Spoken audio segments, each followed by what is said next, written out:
ज्ञानातिवृद्धस्य ज्ञानाञ्जनशलाकया चक्षुरुन्मिलितं येन तस्मै श्रीगुरुवे नमः। श्रीचैतन्यमनोभीष्टं स्थापितं येन भूतले स्वयं रूपा कदा मह्यं ददाति स्वपदान्तिकं। वन्देऽहं श्रीगुरुं श्रीयुतापदकमलं श्रीगुरुन् वैष्णवांश श्रीरूपं साग्रजातं सहगणरघुनाथान्वितं तं सजीवं साद्वैतं सावधूतं परिजनसहितं कृष्णचैतन्यदेवं श्रीराधाकृष्णपादान् सहगणललिता श्रीविशाखान्वितां च नमामि विष्णुपादाय कृष्णपृष्ठाय भूतले श्रीमते भक्तिवेदान्तस्वामिनिति नामिने। नमस्ते सारस्वते देवे गौरवाणी प्रचारिणे निर्विशेषशून्यवादी पाश्चात्यदेशतारिणे। नमो महावदन्याय कृष्णप्रेमप्रदाय कृष्णाय कृष्णचैतन्य नाम्ने गौतुषे नमः।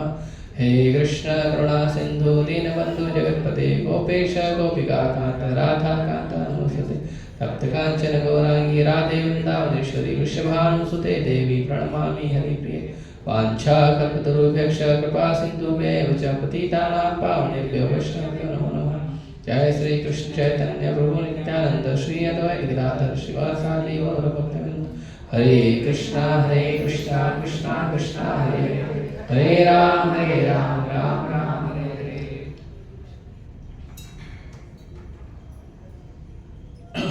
हरे कृष्ण।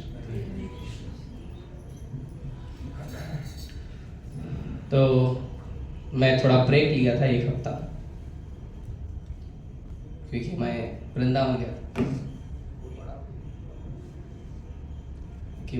था। भगवान के धाम में दर्शन कर रहे, कई सारे भक्त भी गए साथ में।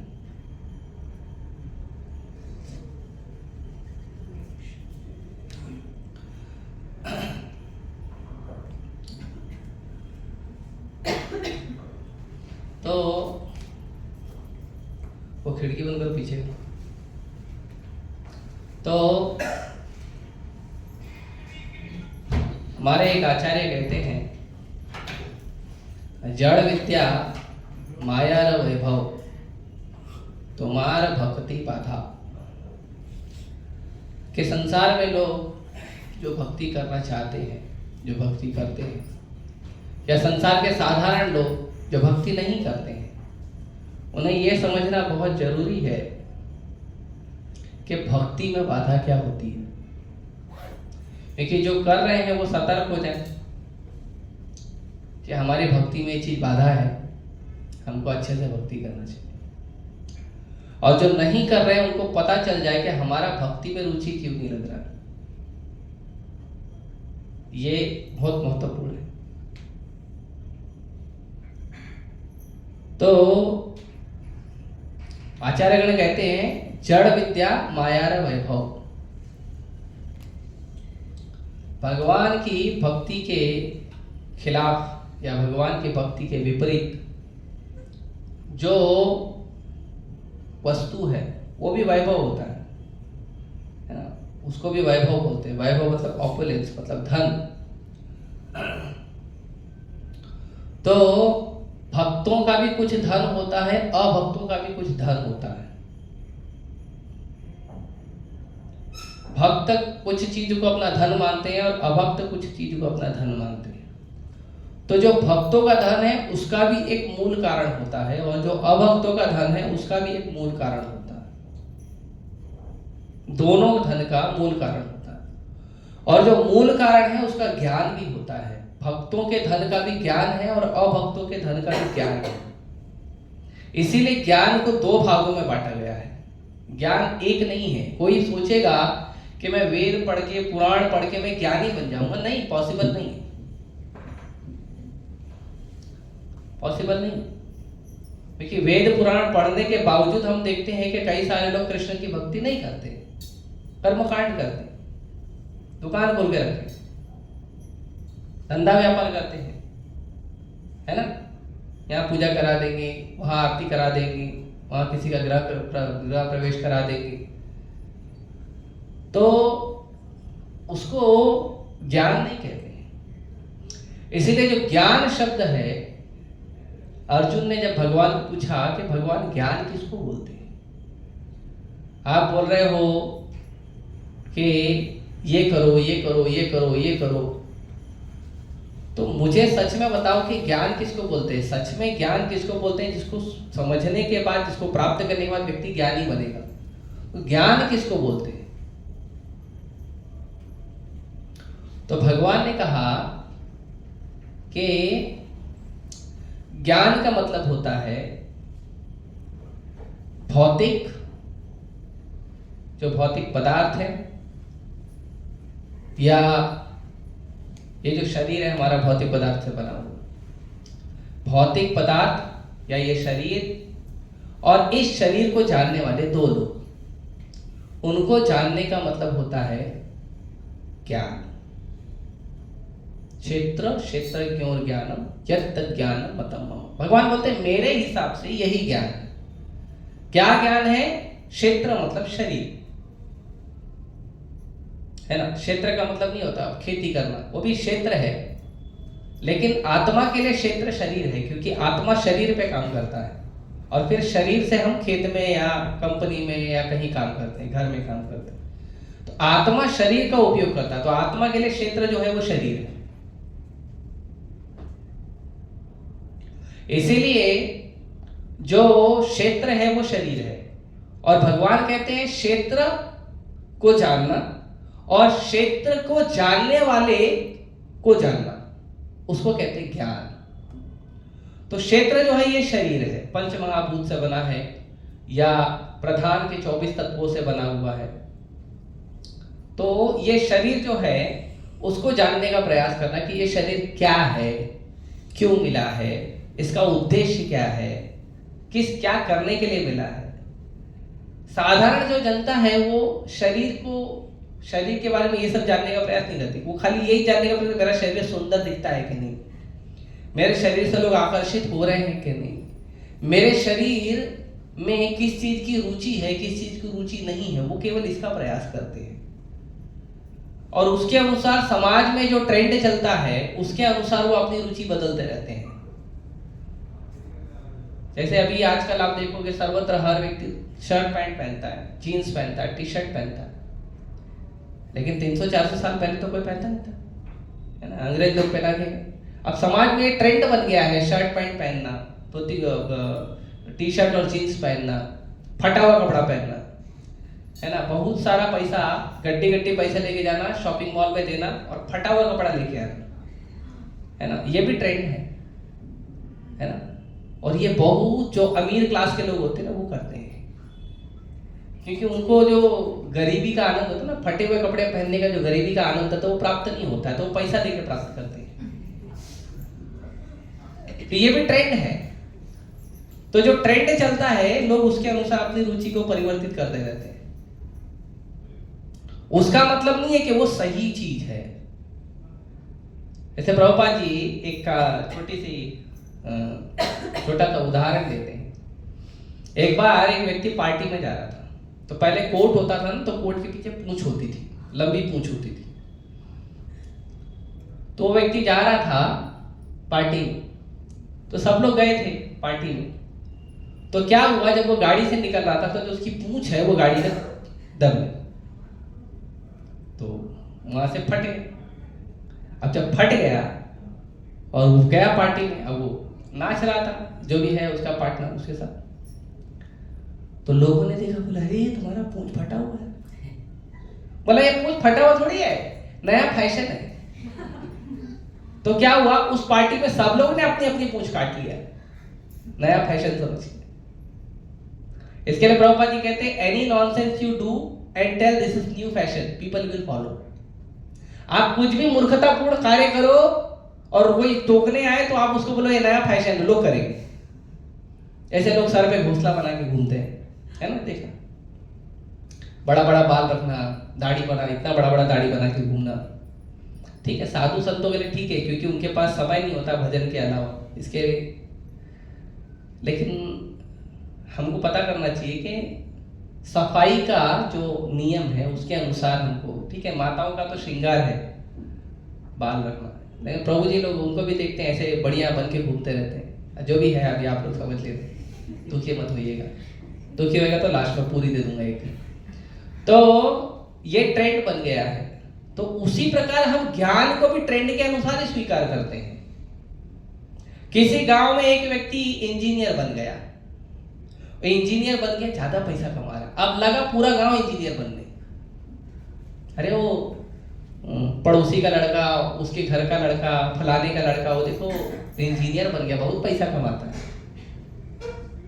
कोई डॉक्टर बन गया, कोई कुछ बन गया, किसी का बिजनेस चल पड़ा, लगे सब वही काम कर। अंधविश्वास, ये भी अंधविश्वास। आंख बंद करके किसी चीज को स्वीकार करना अंधविश्वास है, और आंख बंद करके किसी चीज को रिजेक्ट करना ये भी अंधकार है। अंधकार के दो पहलू होते हैं, दो सिक्के होते हैं। तो आज का जो समाज है वो अंधविश्वास में ही जी रहा है। पहले का समाज अंधविश्वासी नहीं था। पहले के समाज में अगर कोई बात बोलते थे ना, वो पूछता था वेद वाक्य है क्या, ये शास्त्रों में वर्णन है क्या, पहले लोग पूछते थे। अभी तो किसी पॉलिटिशियन ने बोल दिया वो पॉलिटिशियन ही ब्रह्मा हो गया, किसी एक्टर ने, क्रिकेटर ने बोल दिया वही ब्रह्मा। वो एक पीके मूवी आई थी, ना जाने कितने करोड़ों प्रश्न इसको के ऊपर आ गए। एक पीके मूवी, अरे उसका कैरेक्टर क्या, पीके मूवी का एक्टर, उसका क्या कैरेक्टर है, दारू पीता है, सिगरेट पीता है, ड्रग्स लेता है। ऐसे आदमी के शब्द को आपने ब्रह्मा का शब्द समझ लिया।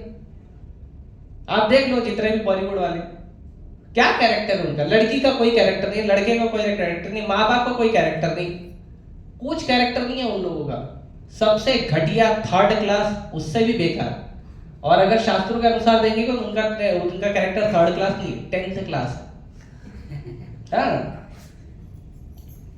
उनका कैरेक्टर 10th क्लास है। 10वें नंबर पर, पहले नंबर पे ब्राह्मण, दूसरे पे क्षत्रिय, तीसरे पे वैश्य, चौथे पे शूद्र। ये चारों भगवान को प्रिय है। शूद्र भी भगवान को प्रिय है, क्योंकि शूद्र है सेवा करने का भाव है, शूद्र है भगवान को प्रिय है। 5वें नंबर पे मलेच्छ, 6ठे नंबर पे चांडाल, और ऐसे करके 10वें नंबर पे आते हैं नौटंकी वाले। और उसके शब्दों को लोग ब्रह्मा का शब्द समझ लेते। बताइए, कोई भी व्यक्ति कुछ बोलता है, अभी आपके समाज में किसी व्यक्ति ने चलते फिरते कुछ बोल दिया है ना, अभी जैसे मान लो मैं सड़क से चल रहा हूं आपके साथ, और किसी व्यक्ति ने बोल दिया ये पागल आदमी है, आप विश्वास कर लोगे? आप तो पहले देखोगे ना उसका कैरेक्टर क्या है, कैरेक्टर के बाद उसके शब्द का प्रभाव बढ़ता है। भगवान के शब्दों का प्रभाव सर्वोत्तम क्यों है? क्योंकि भगवान पुरुषोत्तम है। भगवान के भक्तों का शब्दों का प्रभाव क्यों है? क्योंकि भगवान के जो भक्त हैं वो पुरुषोत्तम का अनुसरण करते हैं, और पुरुषोत्तम के अलावा और किसी को देखते नहीं है, और किसी का आचरण नहीं करते। इसीलिए उनके शब्दों का महत्व है, भगवान के भक्तों के शब्दों का महत्व है। लेकिन कोई क्रिकेटर बोल दिया, एक्टर बोल दिया, कोई पॉलिटिशियन बोल दिया, अरे वो तो ब्रह्मा बन जाता है, और उसके फॉलोवर लोग तो ऐसा बोलते हैं जैसे वो ब्रह्मा जी के बेटे। ऐसी परिस्थिति आज। तो ये भी ट्रेंड बना हुआ है, मूर्खता करना, ये भी ट्रेंड है। जैसे प्रभुपाद जी बताते हैं एक मुनि के बारे में, उन्होंने भी ट्रेंड चलाया था कि चोरी करो, डाका डालो, घी खाओ और मस्त रहो, पूरा जन्म होता नहीं होता है देखा जाएगा। तो ऐसे भी ट्रेंड चलता था। तो ऐसा, इसका मतलब नहीं है कि जो व्यक्ति वेद पढ़ लिया, ये सब पढ़ लिया, वो व्यक्ति ज्ञानी बन गया। नहीं, ज्ञान का मतलब अलग है। ज्ञान का मतलब है आप सबसे पहले जानने का प्रयास करो ये शरीर आपको मिला क्यों है, और ये शरीर को जानने वाले दो लोग कौन है। पहले तो आप खुद हो जो इस शरीर को जानते हो, है ना, आपको अपने शरीर के बारे में पता है। हालांकि प्रभुपाद जी बोलते नहीं पता है, पता भी है और नहीं भी पता है। कितना पता है? थोड़ा बहुत इंफॉर्मेशन है जो भगवान की कृपा से आपको आपके शरीर के बारे में पता चलता है। कितने लोग बता सकते हैं आपके शरीर में, आपके सिर पे कितने बाल हैं? 10 साल, 20 साल, 25 साल, 30 साल के तो हैं यहाँ पे लोग बैठे हैं। बताइए, एक्सपीरियंस तो हुआ हो। कितने लोग बता सकते हैं? आप 40 साल के हो गए, आपको पता नहीं आपके सर पे कितने बाल? बताइए, गलत बात है। अच्छा ठीक है, सर पे नहीं, आपके शरीर में जो रोए हैं, रोए के बाल, वो कितने हैं बता सकते हो? नहीं बता सकते। तो जानते हुए भी हम नहीं जानते हैं, फिर भी एक हम मोटा हिसाब लेते हैं कि कम से कम हम जो आत्मा है जिस शरीर में है, उस शरीर को वो आत्मा जानती है। मैं अपने शरीर को जानता हूं, मेरा क्या स्वभाव है, मेरी क्या रुचि है, मुझे पता है। और एक दूसरा भी जानने वाला है जो आपको जानता है। लेकिन आप में और उसमें क्या फर्क है? आप केवल अपने शरीर को जानते हो और वो सबके शरीर को जानता है, और वो है भगवान। हम जो है केवल अपने शरीर को जानते हैं, अपने शरीर के सुख दुख को समझते हैं, दूसरे के शरीर के सुख दुख को नहीं समझते। अभी चलते चलते कोई आदमी गिर गया आपके सामने, तो जो गिरा है उसको पता है कहां चोट लगी, कितनी चोट लगी, हड्डी टूटी है कि नहीं टूटी है, कितना दर्द हो रहा है, उसको पता है। सामने वाला तो उसको ठीक है थोड़ा मलहम लगा देगा, उसका रोना धोना देखकर। अगर मान लो वो चलते चलते गिर गया, उसको चोट लगी है, दर्द हो रहा है, लेकिन फिर भी जो है किसी तरह से अपने आप को दर्द को दबा के अपना काम कर रहा है, तो लोगों को लगेगा नहीं लगा, शायद वो गिरा, कुछ हुआ नहीं उसको। वो जानता है ना कितना लगा। और कौन जानता है? भगवान जानते हैं। इसके लिए ज्ञान का मतलब होता है the knowledge of spirit, matter and the controller of both. ज्ञान का मतलब होता है जो आध्यात्मिक जीवात्मा है वो, उसके बाद ये जो भौतिक तत्व है वो, और जो इन दोनों को चलाता है, आध्यात्मिक जीवात्मा और भौतिक तत्व जो इन दोनों को चलाता है, जो दोनों का कंट्रोलर है, उसको, इन तीनों के ज्ञान को, इन तीनों के जानने को कहते हैं ज्ञान। और भगवान बोलते हैं ये मेरा मत है, ये भगवान का मत है, भगवान कृष्ण का मत है। भगवान कृष्ण से बढ़कर कौन अथॉरिटी है दूसरा? कोई नहीं। तो इसको कहते हैं ज्ञान।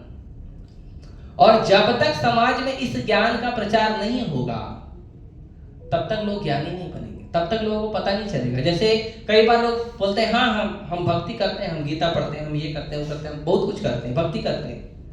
ठीक है, भक्ति करते हो, आप किसकी पूजा करते हो? तो वो बता देते हैं किसी देवी की, देवता की, किसी बाबा की। और हम हिंदू हैं, तो वो ज्ञानी नहीं है। और बस अपनी रुचि के अनुसार, उसकी रुचि, उसकी श्रद्धा कहीं टिक गई, वहां पे वो भजन करना चालू कर दिया, उसको ज्ञान नहीं कहते।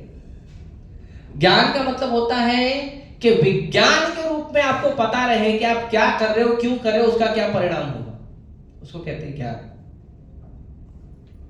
इसके लिए भगवान ने अर्जुन को जब ज्ञान दिया तो भगवान ने कहा कि जो मैं ज्ञान दे रहा हूं कैसा है? ज्ञानम विज्ञानम सहितम यत् ज्ञात्वा मोक्षसे अशुभात्। भगवान कहते हैं कि मैं क्या दे रहा हूं तुमको? ज्ञानम विज्ञानम सहितम। जो ज्ञान है, केवल ज्ञान नहीं दे रहा हूं मैं, ज्ञानम विज्ञानम सहितम। ठीक है, देखिए क्या होगा, हम लोग भी पढ़ते हैं ना स्कूल कॉलेज में, नॉलेज देते हैं, साइंस पढ़ते हैं, हिस्ट्री पढ़ते हैं, सिविक्स पढ़ते हैं, वो भी ज्ञान विज्ञान हो गया ना? नहीं। क्यों? क्योंकि भगवान उसके आगे बताते हैं उसका परिणाम क्या है। भगवान बोलते हैं यद ज्ञात्वा, जिसको जानने के बाद क्या होगा? मोक्ष से अशुभात्, तुम्हारे जीवन में जितनी भी अशुभ चीजें हैं वो तुमसे दूर हो जाएगी और तुम उससे मुक्ति प्राप्त कर लोगे। इसको कहते हैं ज्ञान। नहीं तो बाकी ज्ञान थोड़ी है, बाकी जो है वो बंधन का कारण है। इसके लिए समाज में जितना भी ज्ञान दिया जा रहा है वो ज्ञान क्या है? बंधन का कारण है। जितना भी ज्ञान, जो स्कूल पढ़ रहे हैं, कॉलेज पढ़ रहे हैं, यूनिवर्सिटी में पढ़ रहे हैं, पीएचडी कर रहे हैं, एमफिल कर रहे हैं, बीटेक कर रहे हैं, एमटेक कर रहे हैं, एमबीबीएस कर रहे हैं, एमडी बन रहे हैं, जो कुछ बड़ा बड़ा प्रोफेशन है वो सब क्या हो रहा है? लोग अपने आप को बंधन में डाल रहे हैं जानबूझकर। इसके लिए भक्ति विनोद ठाकुर कहते हैं मनुष्य जन्म पाइया, राधा कृष्ण ना भजिया, जानिया सुनिया विष खाइनु। क्या किया? मनुष्य का जन्म प्राप्त किया और राधा कृष्ण का भजन नहीं किया, तो क्या किया? जानबूझ के जहर पिया है। क्यों? ऐसा क्यों बोल रहे? अरे वेदों में तो इतने सारे अलग अलग देवी देवताओं के बारे में बताया है, वेदों में बताया है आप इसका पूजा करो, उसका पूजा करो, नहीं है तो मत करो। सब पता है ना, वेदों में तो सब नियम दिया है, कितना फ्रीडम दिया है वेदों में, और आप हमको पकड़ के राधा कृष्ण के चरणों में ला रहे, तो गलत बात है। आप लोग गलत ज्ञान देते, कई लोग आ जाते है ना। अभी वो एक राहुल आर्य करके आया था डिबेट करने। इस्कॉन वालों ने चैलेंज किया, उसके बाद मुंह ही बंद हो गया। तुम लोग गलत बताते हो, इस्कॉन वाले गलत बताते हैं, कृष्ण के बारे में गलत बताते हैं, कृष्ण हमको मालूम है, तुमको क्या मालूम। कृष्ण का एक नाम जप नहीं करता पूरे दिन भर में, वो बोलता है कृष्ण मुझे मालूम है कृष्ण कौन है। तो बहुत सारे लोग बोलते हैं कि आप लोग को नहीं मालूम है, आप लोग गलत ज्ञान देते हैं। तो सही ज्ञान क्या है, गलत ज्ञान क्या है, कैसे पता चलेगा?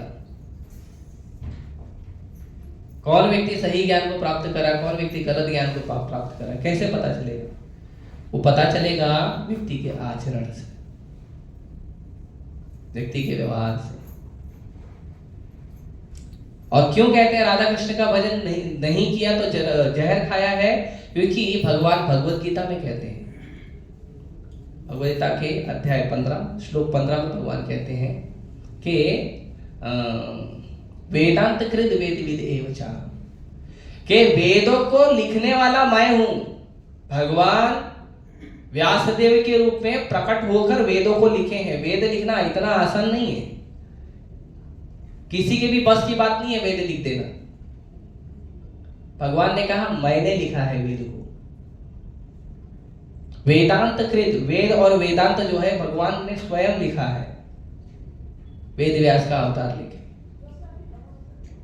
उसके बाद वेद विद च अहम, और वेदों को जो एक जगह जमा करना है, जैसे बहुत सारे ज्ञान है, बहुत सारे श्लोक हैं, उसको एक जगह जमा करने का काम, संकलन जो है वो भी किसने किया? भगवान ने बोला मैंने किया।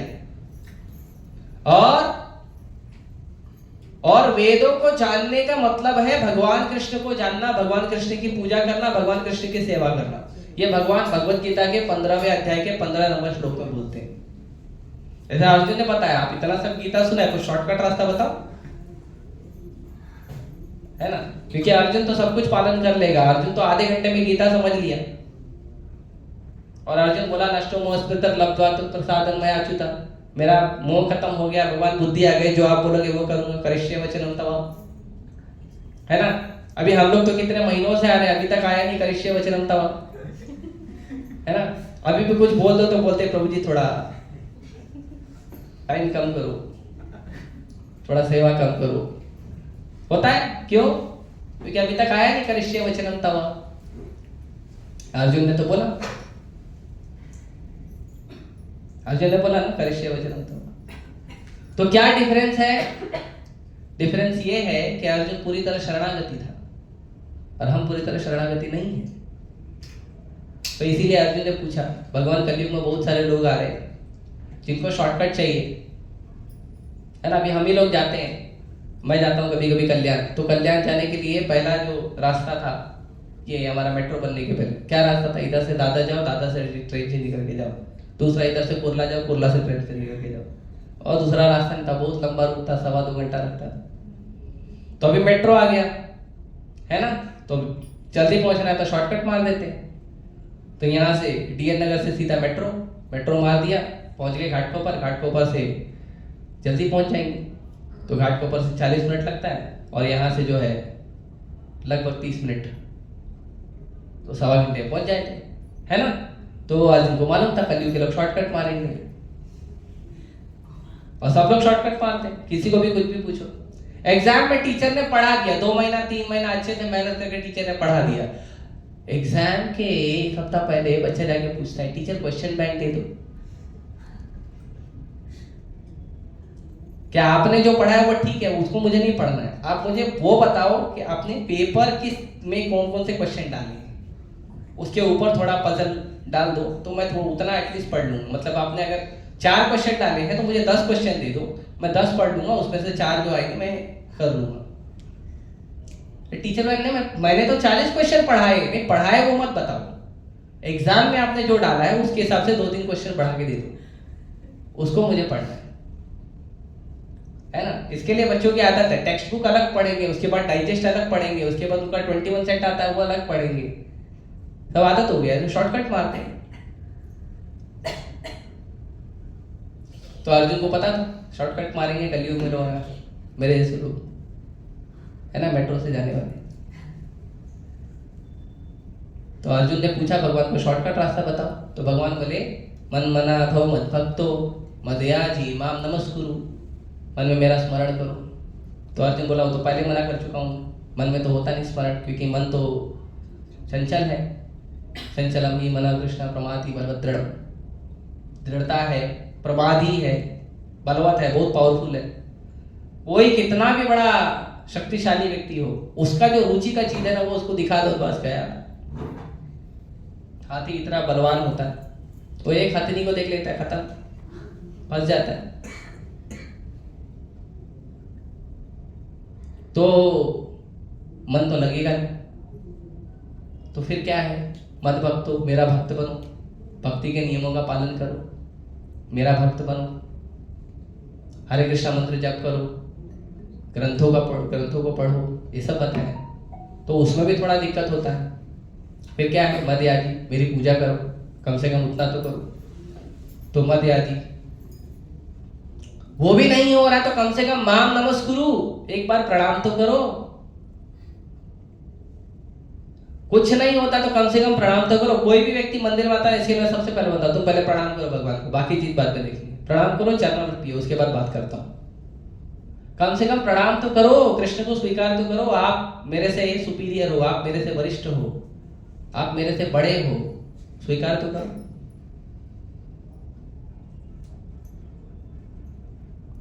तो ये सारा जो ज्ञान है भगवान ने भगवत गीता में दिया। तो जो आध्यात्मिक ज्ञान होता है, वेदों में भी दो पार्ट है, एक आध्यात्मिक ज्ञान है, भौतिक ज्ञान है। ये जो आपका मैथ, साइंस, कॉमर्स, आर्ट्स और जो डॉक्टर, लॉयर, जितने भी बहुत सारे ज्ञान है ना, हमारे भौतिक ज्ञान जो स्कूल कॉलेज में पढ़ा, ये आए कहां से? सब वेदों से आया है, सब वेदों से आया। कोई अंग्रेज और इसने उसने नहीं दिया, सब आके इधर पढ़ के गए थे। एक बुक है एक्वायरियम गॉस्पेल, एक बुक है, उसमें यहां तक वर्णन किया गया है कि जीसस क्राइस्ट भारत में आके 14 साल रह के गए थे, जगन्नाथपुरी में रहते वो, इतना तक के वर्णन है। तो जितना भी ज्ञान विदेश में गया है, वेस्ट में गया है, सब भारत से गया है, क्योंकि भारत जो है वो कॉलेज है, पूरी दुनिया का कॉलेज भारत है। इसके लिए भगवान ज्ञान के क्षेत्र में आते हैं। अज्ञान क्षेत्र में भगवान क्या करेंगे जाके? लोग पूछते हैं ना, भगवान तुम्हारे भारत में क्यों आते?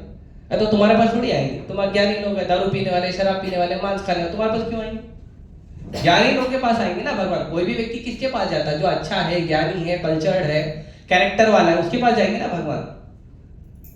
किसके पास जाएंगे? शराब पी रहा है, दारू पी रहा है, मांस खा रहा है, गाली दे रहा है, उसके पास जाएंगे? गंदगी में रहता है। दिवाली में सफाई क्यों करते हैं? क्योंकि पूरा साल नहीं किया, इसके लिए क्यों करते हैं? माताएं करती, बताइए क्यों करते हैं दिवाली में सफाई? थोड़ा कसरत करने के लिए। घर का कौन कौन सा कोना मैंने पूरे साल में नहीं देखा, वो आज देखूंगा, इसके लिए क्यों करते हैं? त्योहार की वजह से, पूजा पाठ। क्योंकि अगर हम साफ सफाई करेंगे तो माता लक्ष्मी आएगी। आध्यात्मिक कारण यही है, बाकी भौतिक कारण तो बहुत सारे है ना। तो भगवान कहाँ आएंगे? साफ सफाई जगह पे आएंगे ना, कैरेक्टर वाली जगह पे आएंगे ना, सुंदर जगह पे आएंगे ना, नहीं वो सब जगह पे आएंगे। अभी 400 साल पहले अमेरिका नाम की कोई चीज ही नहीं थी, सब गटर था वहां पे। पता करो, इतिहास पढ़ लो, आप ही का इतिहास पढ़ लो, उसी में लिखा। भगवान वहां पे जाएंगे नहीं। तो भगवान इस धरती पे आए, भगवान ने इस धरती पे आकर ज्ञान दिया, और ये ज्ञान से पूरे संसार को प्रकाशित किया। और पूरे संसार में जितने भी लोगों को ज्ञान प्राप्त हुआ है, चाहे मैथ्स का, चाहे साइंस का, चाहे कॉमर्स का, चाहे आर्ट्स का, चाहे डॉक्टर का, चाहे इंजीनियर का, जितना ज्ञान लोगों को प्राप्त हुआ है, सारा ज्ञान जो है वेदों से निकला है। लेकिन वो ज्ञान से लोगों का उद्धार नहीं होगा। हालांकि वो वेदों से है, लेकिन उस ज्ञान से लोगों का उद्धार नहीं होगा। हालांकि वो वेदों से ही। तो किससे उद्धार होगा? वेदों में उस ज्ञान से उद्धार होगा जिस ज्ञान से आपको राधा कृष्ण की प्राप्ति होती है, जिस ज्ञान से आपको पता चलता है आप कौन है, आपका क्या अस्तित्व है, जिससे आपको पता चलता है आप कौन है, भगवान कौन है।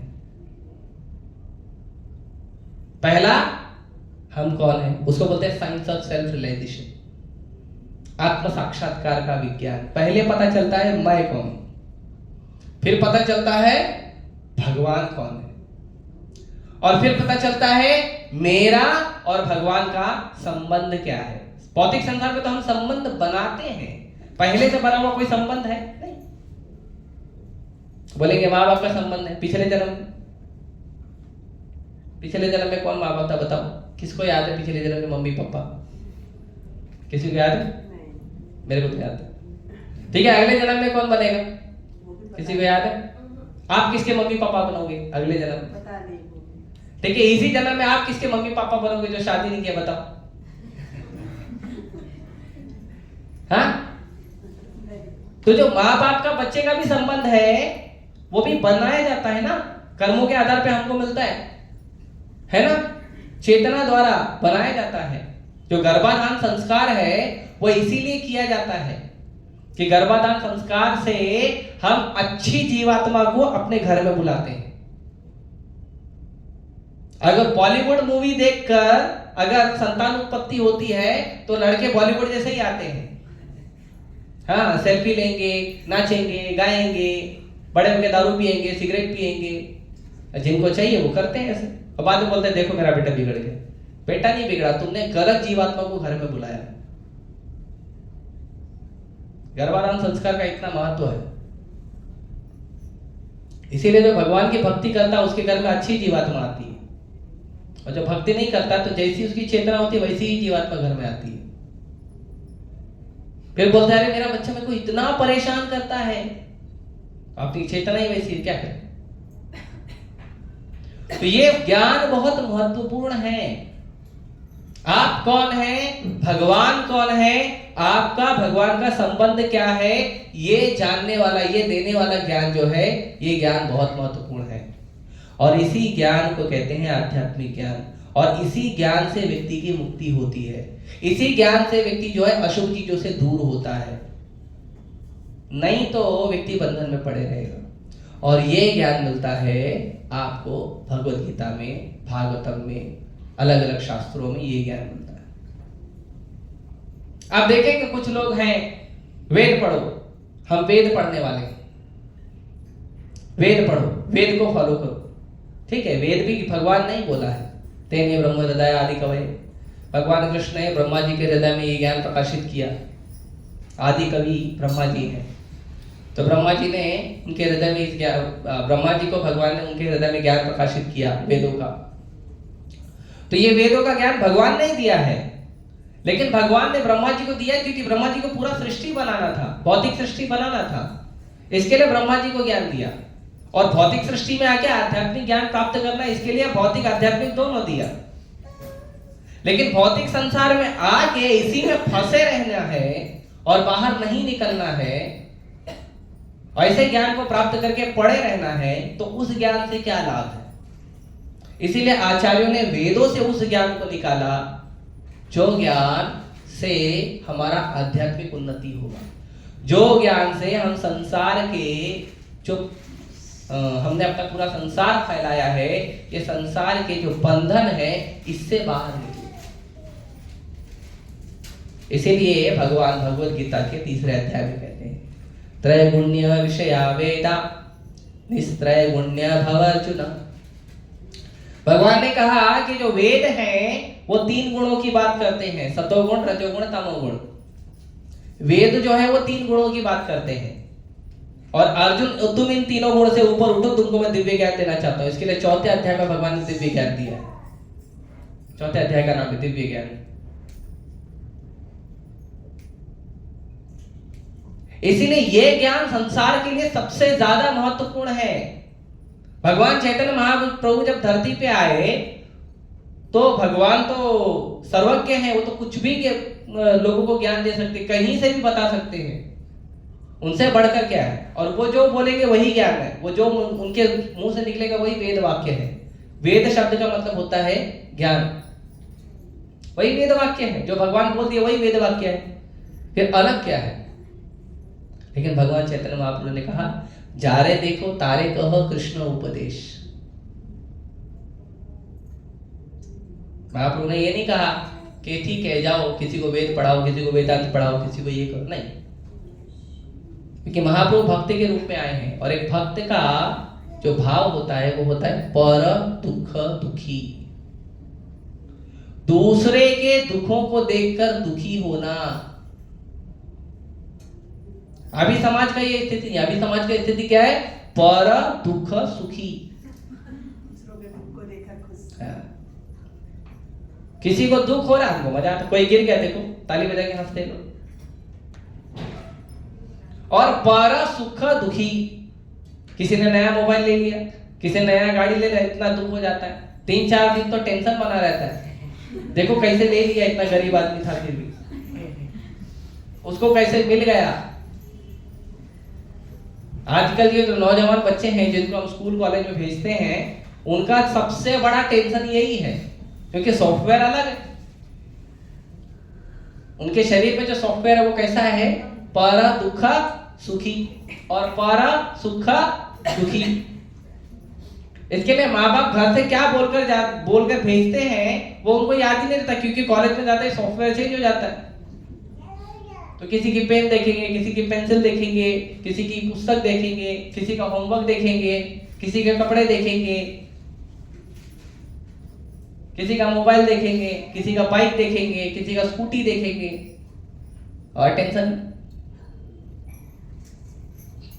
लेकिन वैष्णव होता है पर दुख दुखी, दूसरे के दुखों को देखकर दुखी होता है। और इसीलिए वो भगवान से प्रार्थना करता है कि भगवान आपकी भक्ति इसको दो, आपकी भक्ति का मौका इसको दो। खासकर कलयुग के जो जीव हैं उनके पास भक्ति करने का कोई भी क्रेडिट नहीं है, कुछ भी क्रेडिट बैलेंस पुण्य का नहीं है कि जिससे वो भक्ति करेंगे। ये वैष्णव की कृपा है जिसके कारण हम भक्ति करते हैं, ये वैष्णव का आशीर्वाद है। वैष्णव ने भगवान से प्रार्थना किया है कि भगवान इस जीवात्मा का उद्धार करो, इसको भक्ति दो, तब जाके भगवान हमें भक्ति देते हैं या मार्ग दिखाते हैं। क्योंकि वैष्णव दुखी होता है देखकर। प्रहलाद महाराज को भगवान ने बोला कि ठीक है अभी हो गया तुम्हारा भक्ति, अभी चलो भगवत धाम। प्रहलाद महाराज बोले नहीं, मैं नहीं जाऊंगा। भगवान बोले अरे तो लोग भक्ति करते हैं मेरे धाम में आने के लिए, हम लोग क्यों करते हैं? गोलोक वृंदावन, गोलोक वृंदावन। इस्कॉन में आने के बाद कोई वैकुंठ की भी बात नहीं करता। स्वर्ग नरक और ब्रह्मा जी का लोक ये सब भूल ही जाओ। वैकुंठ भगवान विष्णु का भी लोग बात ही, सीधा गोलोक वृंदावन की बात करते हैं। देखो कितना बड़ा आपको ऑब्जेक्टिव मिल गया इस्कॉन में, इतना बड़ा फायदा मिला है। तो भगवान बोले लोग भक्ति करते हैं वैकुंठ आने के लिए, तुम मना कर रहे हो? तो प्रहलाद महाराज ने कहा हाँ भगवान को इसलिए कि मेरी इच्छा है कि जब तक इस संसार में एक भी जीवात्मा फंसा रहेगा तब तक मैं आपके धाम में नहीं आऊंगा, क्योंकि इन जीवात्मा का पहले उद्धार करो आप।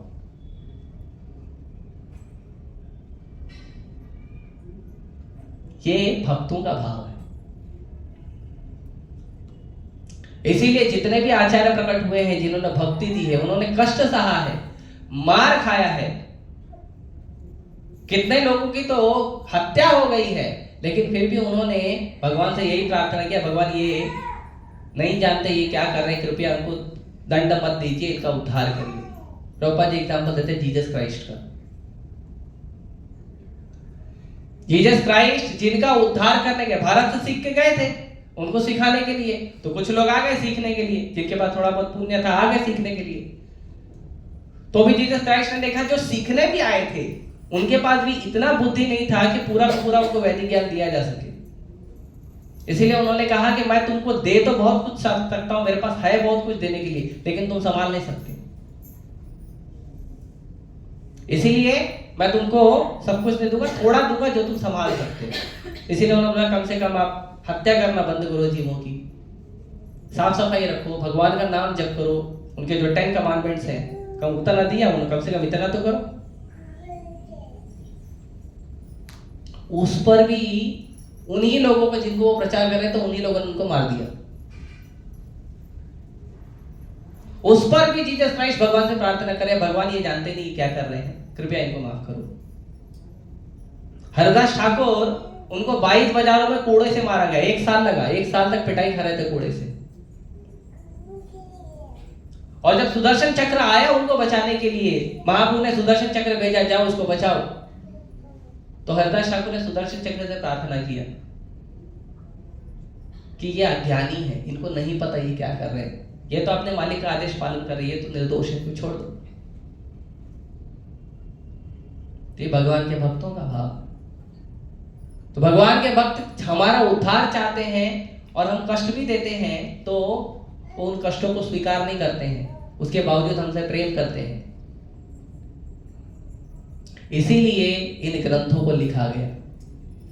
जो ग्रंथ है, जो आध्यात्मिक ज्ञान है, वो इसीलिए लिखे जाते हैं ताकि जीवात्मा का उद्धार हो, उसको पता चले वो कौन है, भगवान कौन है, उसका संबंध क्या है, वो क्या कर रहा है इस संसार में। अलग अलग संबंध बना के अलग अलग संबंधों से एक दूसरे का हाथ पकड़ के जी रहा है, और इस संबंध को ही सब कुछ समझ लेता है। भौतिक संसार के लोगों को कुछ भी पूछो, किसी भी व्यक्ति को पूछो, अरे आप कितना खाते हो, अरे 2-3 रोटी खाते, और सोने के लिए कितना जगह लगता है, बस 3 बाई 6। अभी इतना क्यों कमा रहे, मैं मेरे लिए थोड़ी कमा रहा हूं, बताओ, मेरे लिए नहीं कमा रहा हूं, मैं परोपकार कर रहा हूं। किसके ऊपर कर रहा हूं? अपने बच्चों के ऊपर, अपनी पत्नी के ऊपर, अपने माँ बाप के ऊपर, अपने दोस्तों के ऊपर। लेकिन उन सब में एक वर्ड कॉमन है, क्या है? अपने। अरे तुम परोपकार करो तो अपना शब्द क्यों जोड़ रहे हो? करो परोपकार खुल के। हमारे इस्कॉन मंदिर में जो आता है हम ये बोलते हैं क्या, हम अपने भक्तों को खिलाएंगे, प्रसाद अपने भक्तों को देंगे, ऐसा बोलते हैं क्या? हाँ, नहीं।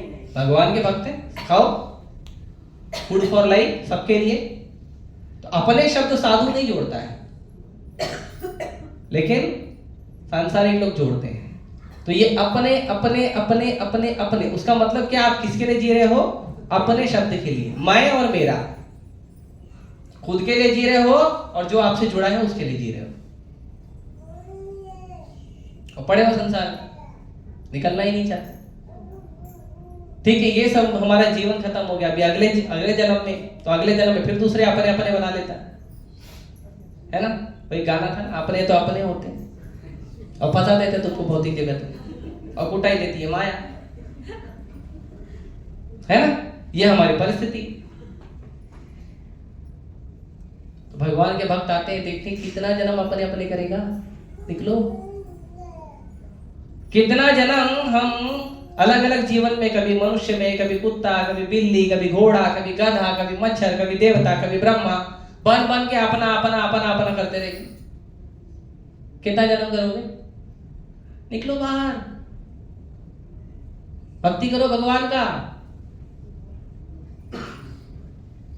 ये नहीं बोल रहा है कि आप सब कुछ छोड़ के इधर आ जाओ, लेकिन कम से कम भक्ति शुरू तो करो। खाना प्राप्त होने से पेट नहीं भर जाता, खाना खाना पड़ता है, शुरू करना पड़ता है। ऐसे ही भक्ति में आकर तुरंत आप भगवत धाम नहीं चले जाओगे, शुरू करोगे, धीरे धीरे भक्ति करोगे, और फिर जिनको आप अपना बोलते हैं उनको भी भक्ति कराओगे।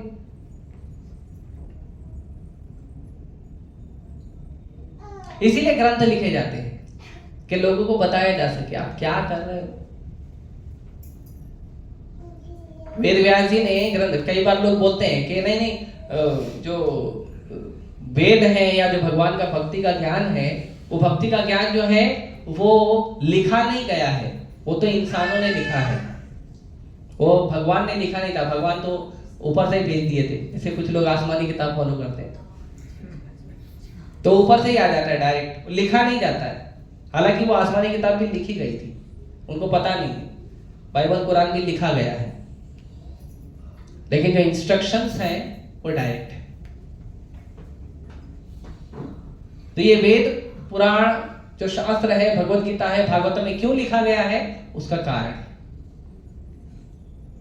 तो वेद व्यास जी ने जब देखा कलयुग के लोगों की स्थिति, कलयुग के पहले ये नहीं लिखा गया था, कलयुग के पहले इसको कहते थे श्रुति।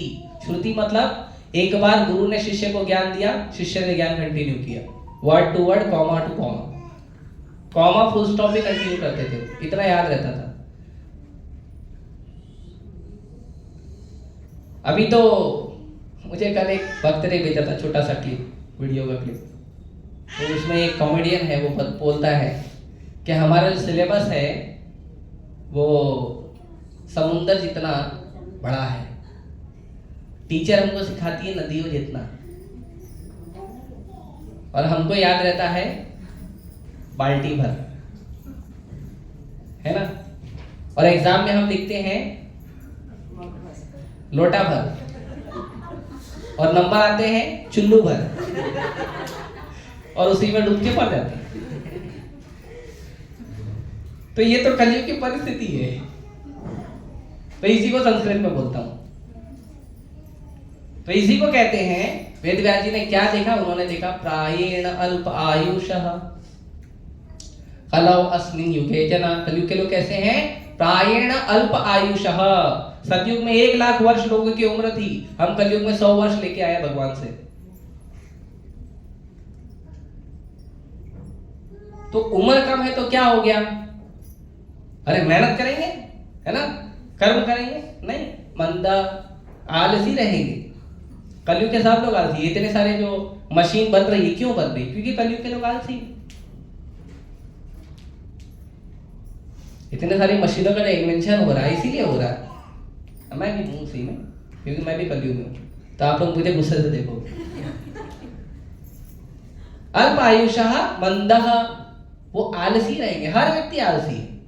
और अभी तो ठंडी का टाइम चालू हो गया, पता चल जाएगा लोग कितना नहाते हैं। स्पेशली अगर आप उत्तर भारत में चले जाओ तो उत्तर भारत में नहाना मतलब बड़ा चैलेंज है ठंडी के टाइम, लेकिन भक्त लोग उठ के नहाते हैं रोज। तो मंदा आलसी है।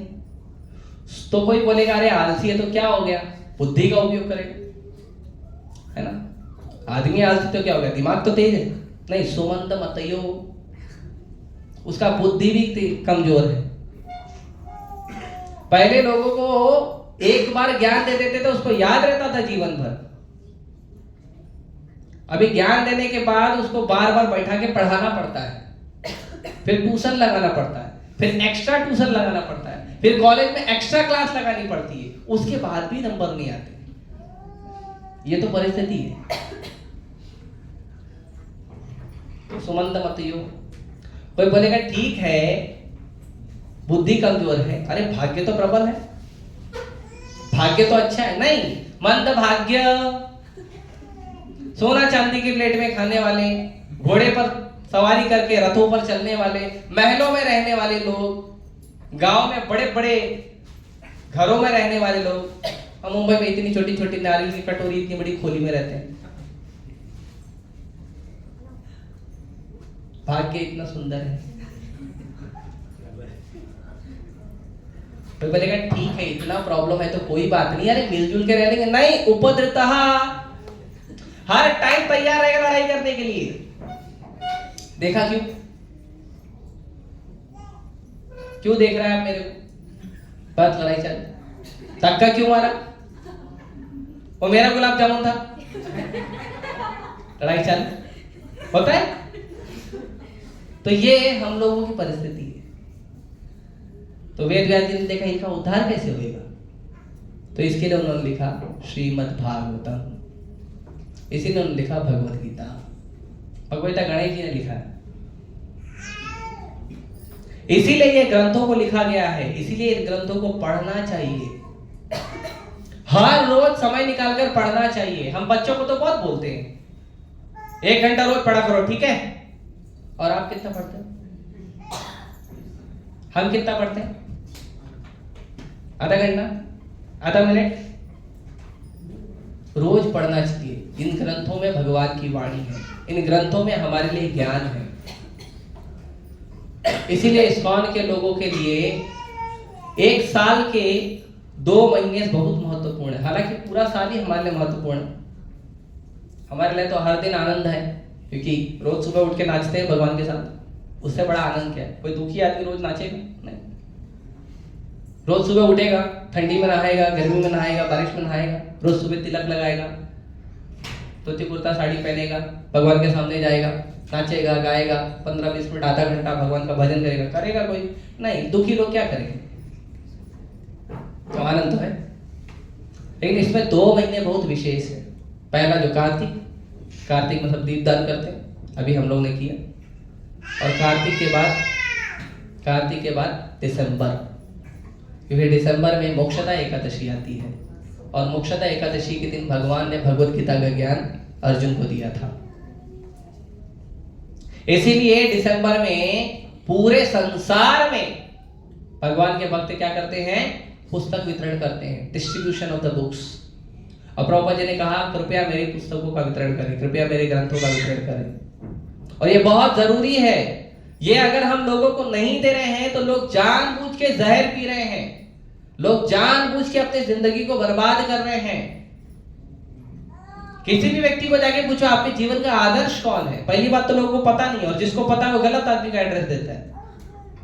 किसी बिजनेसमैन का नाम ले लेगा, किसी हीरो का, हीरोइन का, एक्टर का, डायरेक्टर, किसी का नाम ले लेगा वो। तो ये हमारे जीवन के आदर्श नहीं है। हमारे जीवन के आदर्श परम भगवान है, परम भगवान के शुद्ध भक्त हैं,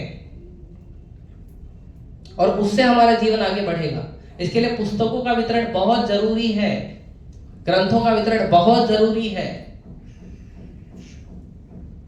इसीलिए अभी दिसंबर आ रहा है, आज 28 तारीख है। आप सभी से निवेदन है 1 तारीख से आप लोग जुट जाइए पुस्तकों को लेके वितरण करने में। ये मत सोचिए आप लड़का हो, लड़की हो, पुरुष हो, स्त्री हो, बच्चा हो, बूढ़ा हो, नहीं, सब लोग कर सकते हैं, और सभी को इस पुस्तक वितरण में सहभागी होना चाहिए।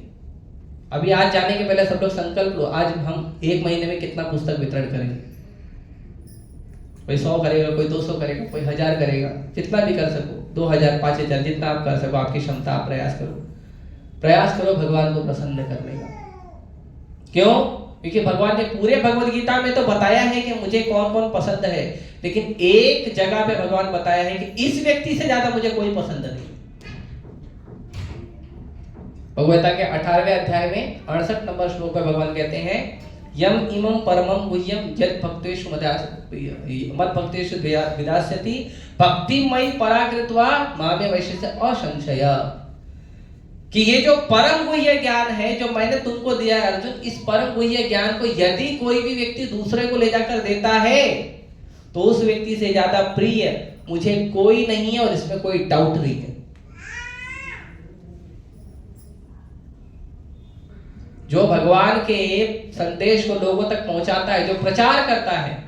इसीलिए भक्त भी 2 प्रकार के होते हैं, और 2 प्रकार के भक्तों में भगवान एक भक्त को बहुत पसंद करते हैं, दूसरे भक्त को उतना पसंद नहीं करते हैं। भगवान भक्तों में भी भेदभाव करते हैं, पता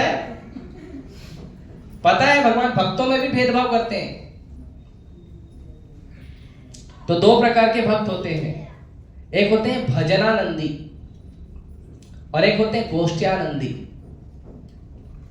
एक होते हैं जो केवल अपने भजन से मतलब रखते हैं, चले जाएंगे हिमालय में, दुनिया छोड़ दो, नहीं चाहिए दुनिया, माँ बाप भाई बहन दुनिया छोड़ दो, नहीं चाहिए दुनिया, चलो हिमालय, चलो छोड़ो घर द्वार, चलो हरिद्वार। और उधर जाके क्या करें? उधर जाके हॉस्पिटल खोल रहे हैं, उधर जाके स्कूल खोल रहे हैं, अपने भजन में लीन है। हमको अपना भजन करना, हमको मोक्ष चाहिए, हमको मुक्ति चाहिए, भगवान हमको निकाल दो, हम बहुत पापी हैं, बस यही भाव है। ये है भजनानंदी। अपना ही जप करूंगा, अपना ही भजन करूंगा, अपना ही आरती करूंगा, जाने दुनिया में क्या फर्क पड़ता है। कोई पूछेगा तो उसको बताने का नहीं, तुमको क्या करना है, मेरे मर्जी, मेरे को जो करना करना। ये होते हैं भजनानंदी, अपने भजन से मतलब रखते हैं। अच्छा है वो भी, खराब नहीं, वो भी भक्तों में आते हैं। लेकिन भगवान पसंद ज्यादा करते हैं, भजनानंदी को भी पसंद करते हैं, लेकिन ज्यादा पसंद करते हैं गोष्ठ्यानंदी को। गोष्ठ्यानंदी मतलब जो दूसरों के उद्धार के लिए भाव रखता है, जो जाता है घर घर में, व्यक्ति का अलग अलग व्यक्तियों को जाके प्रचार करता है, भगवान के संदेश को पहुंचाता है, वो भगवान को ज्यादा पसंद है। इसीलिए भगवान के पसंदीदा भक्तों में अगर आप लिस्ट देखोगे तो आपको वही लोग मिलेंगे जो भगवान का घर घर जाके प्रचार किए। और प्रचार में आज के समय पे पुस्तक वितरण जैसा प्रचार कहीं और नहीं होता, ग्रंथों के वितरण जैसा प्रचार और कहीं नहीं होगा। इसको वितरण करना बहुत जरूरी है। ग्रंथों के वितरण जैसा प्रचार नहीं होगा। आप किसको कितना भी समझा दो, माला करो, कितना भी समझा दो, प्रसाद खाओ, कितना भी समझा दो, मंदिर आओ, हो सकता है वो भक्त ना बने। एक पुस्तक दे दो, जिस दिन पढ़ेगा मंदिर आएगा, गारंटी। इसके लिए प्रभुपाद जी कहते हैं कि जैसे मिलिट्री के लोग हैं, मिलिट्री के लोग जाते हैं बहुत सारा बॉम्ब लेके, है ना, बॉम्ब, रॉकेट, गोला बारूद, है ना, वो लेकर जाते हैं और गिरा देते हैं लोगों पे, जिनको भी उनको मारना हो, उनको ध्वस्त करना हो। तो वैसे ही इस्कॉन के भक्त लोग बुक्स लेके जाते हैं, हाँ, और लोगों को दे देते हैं उनके जीवन में, तुम्हारा जीवन भूम। तो कौन सा जीवन? जो जीवन से आप दुखी हो। आपका जो जीवन से आप दुखी हो वो जीवन समाप्त हो जाए, और जो जीवन से आपको आनंद मिलेगा, खुशी मिलेगा, वो जीवन में आप एंट्री मारो। इसीलिए आप जाके अलग अलग घरों में, अलग अलग जगह पे बॉम्ब लगाइए, टाइम बॉम्ब। आप टेंशन मत लीजिए, कृष्ण जानते हैं उसका क्या टाइम है, कब फटने वाला है, और वो फटेगा और वो व्यक्ति आएगा। ग्रंथों का वितरण बहुत जरूरी है। गोखलेश्वर को बता रहे थे एक बार, जब अभी दिसंबर में हम बुक बांटते हैं ना, तो जनवरी में 10 तारीख 15 तारीख के आसपास उसका गिफ्ट भी बांटते हैं। जिन बच्चों भक्तों ने पुस्तकें वितरण की है उनको गिफ्ट दिया जाता है मंदिर की ओर से। आप लोगों को भी मिलेगा, आप लोग सेवा करोगे तो गोखलेश्वर को बता रहे थे कि एक बार मैंने एक व्यक्ति को एक बुक दिया था। वो व्यक्ति ने बुक लिया, उसने पढ़ा नहीं, उसको ले जाके अपने घर में रख दिया। फिर वो व्यक्ति 20 साल बाद वापस मिला, मतलब ऐसे मिलते रहता था, लेकिन 20 साल बाद जब मिला तो उसने बोला मैंने आपसे बुक लेके गलती कर दिया, मुझे नहीं लेना चाहिए था आपसे बुक। नहीं, क्यों नहीं लेना चाहिए था? अरे भगवत गीता है, ग्रंथ है। तो उन्होंने कहा मैं तो नहीं पढ़ा, मेरा बेटा पढ़ के ब्रह्मचारी बन गया।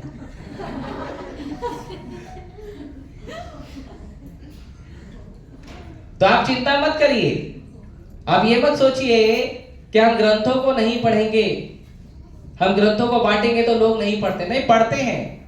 अगर ग्रंथों को नहीं पढ़ते लोग तो ये हॉल खाली रहता, इस्कॉन के सारे मंदिर खाली रहते हैं। जैसे आप देखोगे इस्कॉन के अलावा जितने मंदिर है खाली रहते हैं, और जिन मंदिरों में लोग जाते भी है तो एक टूरिस्ट की तरह जाते हैं, भक्ति लेने नहीं जाते, ज्ञान लेने नहीं जाते हैं। क्योंकि इस्कॉन प्रभुपाद जी ने बनाया, तो इस्कॉन के मंदिरों को प्रभुपाद जी ने बनाया, और प्रभुपाद जी ने कहा मंदिर का मतलब है वहां पे खाना और सोना नहीं। आप मंदिर में आ रहे हो तो केवल खाओगे और सोओगे, ये गलत बात है। मंदिर का मतलब है आप वहां पे आइए और भगवान के संबंध में, आपके संबंध में ज्ञान प्राप्त करिए। ये मंदिर का असली मतलब है। तो मंदिर लोग आते हैं, अच्छी बात है, मंदिर आना, भगवान का दर्शन करना, भगवान का प्रसाद लेना, चरणामृत लेना, प्रणाम करना, बहुत अच्छी बात है। लेकिन उससे एक कदम अच्छा है आगे, मंदिर में आके भगवत ज्ञान लेना, मंदिर में आके ग्रंथों को पढ़ना, उन ग्रंथों को ले जाके दूसरे के जीवन में देना। इसीलिए मंदिर आना चाहिए। इसीलिए इस्कॉन के सारे मंदिर हाउसफुल चलते हैं, हाउसफुल। मना करना पड़ता है, टाइम बंद हो गया, 9 बज गया, मंदिर बंद हो गया।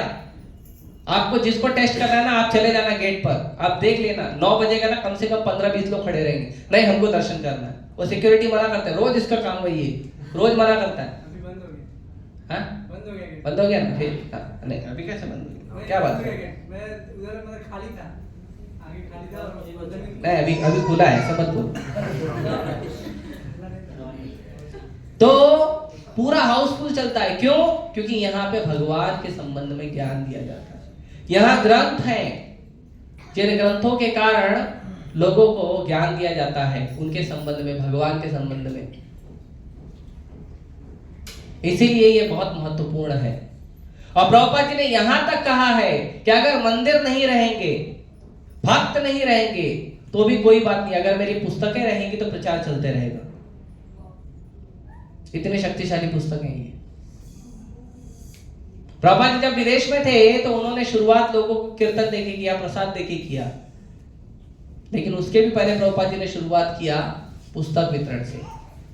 जब प्रभुपाद जी सबसे पहले अपने गुरु महाराज को मिले थे 1932 में, 1922 में मिले थे, 1922 में जब सबसे पहले वो अपने गुरु महाराज को मिले और उनके गुरु महाराज के पास जब गए वो, तो उनके गुरु महाराज को बस प्रणाम करके वो उठे थे। उस समय वो गुरु महाराज नहीं थे उनके उस समय एक साधु थे।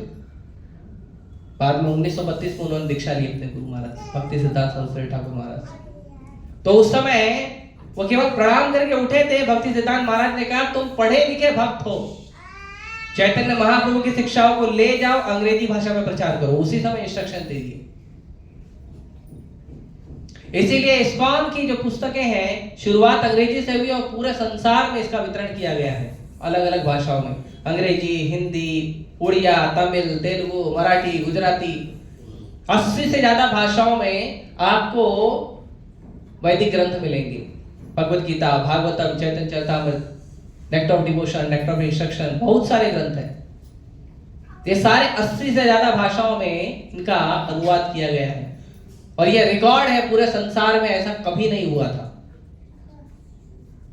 कोई भी ग्रंथ देख लो आप, किसी भी आचार्य ने लिखा है वो ग्रंथ उसी भाषा तक सीमित रह गया। लेकिन प्रभुपाद जी ने जिन ग्रंथों को लिखा उसको पूरे देश विदेश की सभी भाषाओं में, पूरे संसार में जितने भी मुख्य भाषाएं बोली जाती है उन सभी मुख्य भाषाओं में भगवत गीता का अनुवाद किया गया है। यहां तक कि जिन भाषाओं को बोला नहीं जाता है, केवल अनुभव किया जाता है छूकर, उसको कहते हैं ब्रेल लिपि, है ना, ब्रेल लैंग्वेज, जिसपे पेज के ऊपर छेद होते हैं या बड़ा बड़ा बड़ा होता है, उस पे डॉट डॉट होता है। उन डॉट डॉट को अंधे लोग छूकर पढ़ते हैं। तो भगवत गीता ब्रेल भाषा में भी अवेलेबल है, सभी भाषाओं में अवेलेबल है भगवत गीता। तो इन भगवत गीता ग्रंथों को पढ़िए, लोगों को प्रचार करिए, सभी को बताइए। और जो प्रचार का सबसे सर्वोत्तम तरीका है वो है पुस्तक के द्वारा प्रचार करना। आज के समय पे आप देखोगे बहुत ज्वलंत इशू चलते रहता है, हिंदू का, मुस्लिम का, क्रिश्चियन का, अरे कन्वर्जन हो रहा है, कन्वर्जन हो रहा है, कन्वर्जन हो रहा है। आपको पता है कन्वर्जन शुरुआत कैसे हुआ? पुस्तक वितरण से। लोग जाते थे, फ्री में बाइबल बांटते थे, फ्री में कुरान बांटते थे, उससे शुरू हुआ। जो रशिया, चाइना जैसे लोग जो कम्युनिस्ट बन गए थे पूरी तरह, पता है क्यों बने थे? क्योंकि लोग जाके वहां पे नास्तिक ग्रंथ बांटते थे फ्री में। और आप देखो कितनी बड़ी आबादी है कन्वर्ट हो रही है, और कितना हर समय देखोगे आप, कोई भी रील देखो, कोई भी वीडियो देखो, 3-4 वीडियो के बाद 5वां वीडियो आ ही जाएगा कन्वर्जन के रिलेटेड या उस ज्वलंत इशू से रिलेटेड। क्यों? क्योंकि ये पुस्तक वितरण का प्रभाव है। तो यदि आप लोगों को धर्म नहीं बांटोगे तो लोगों को अधर्म अपने आप मिलेगा। और इसका प्रचार हो रहा है, अधर्म का प्रचार तो आप देखोगे हर जगह पे हो रहा है। हरे कृष्ण मंदिर से बाहर निकलो, लेफ्ट मारोगे तो अधर्म दिखेगा, राइट मारोगे तो अधर्म दिखेगा, कहीं ना कहीं आपको बड़ा पोस्टर दिख ही जाएगा गलत काम करने का। जहां पे गलत काम हो रहा है, जहां पे आप लोगों को इनविटेशन दिया जाता है कि आप आइए और गलत काम करिए हमारे साथ, आप हमारे साथ आके गलत काम सीखिए, इसका इनविटेशन दिया जाता है अलग अलग प्रोडक्ट के द्वारा।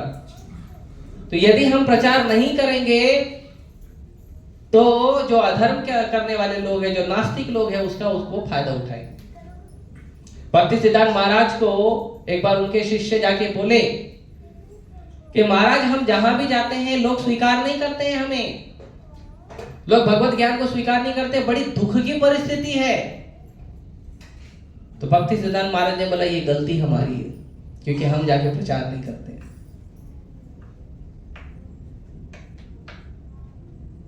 इसीलिए हम कितना ज्यादा से ज्यादा और अच्छे से अच्छा भजन करते हैं, ऑब्वियसली वो जरूरी है कि भजन करने से बल मिलता है प्रचार करने का। लेकिन अगर आप केवल भजन करते रहोगे, प्रचार नहीं करोगे, तो प्रभुपाद जी का एक कोटेशन है चैतन्य चरितामृत में, इसमें प्रभुपाद जी कहते हैं यदि आप इन पुस्तकों को नहीं पढ़ोगे तो आप खाओगे, सोओगे और अपने आध्यात्मिक पद से गिर जाओगे। जो व्यक्ति ग्रंथों को नहीं पढ़ता है, भले ही वो कितना भी अच्छा भक्त हो, कोई भी पंडित हो, ब्राह्मण हो, कुछ भी हो, यदि वो ग्रंथों को नहीं पढ़ता है तो वो खाएगा, सोएगा और अपने आध्यात्मिक स्तर से गिर जाएगा। आगे नहीं बढ़ेगा।